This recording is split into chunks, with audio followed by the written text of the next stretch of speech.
بسم اللہ الرحمن الرحیم۔ السلام علیکم ورحمۃ اللہ وبرکاتہ۔ رب ارحمہما کما ربیانی صغیرا۔ اے میرے رب، میرے ماں باپ پر اس طرح رحم فرما جس طرح انہوں نے بچپن میں مجھ پر کیا تھا۔ بچھو کے ڈنگ کے زر سے بچانے والی دعا۔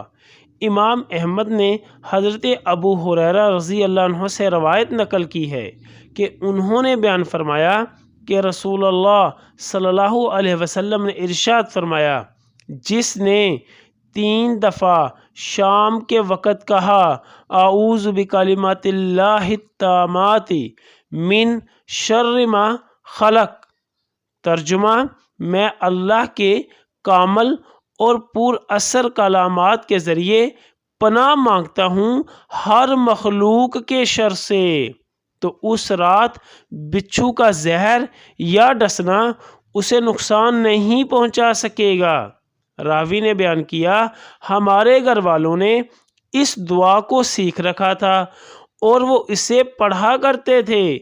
ان کی ایک لونڈی کو ڈسا گیا لیکن اسے کچھ تکلیف نہ ہوئی۔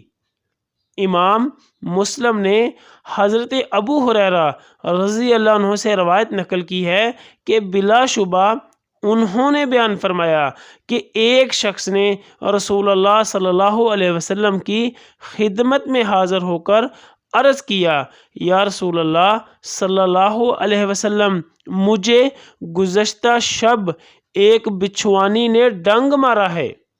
ان حضرت صلی اللہ علیہ وسلم نے فرمایا، اگر تم شام کے وقت یہ دعا پڑھتے اعوذ بکلمات اللہ التامات من شر ما خلق، تو وہ تمہیں تکلیف نہ پہنچا سکتی۔ ابن ماجہ کی روایت میں ہے، صبح تک اسے بچھو کا کاٹنا زر نہ دیتا۔ صحیح مسلم۔ یا اللہ، خاندان اہل بیت کی سچی محبت ہمارے دلوں میں راسخ فرما۔ یا رسول اللہ صلی اللہ علیہ وسلم، ہمارے ماں باپ اور ہماری آل اولاد آپ صلی اللہ علیہ وسلم پر قربان ہو۔ آمین یا رب العالمین۔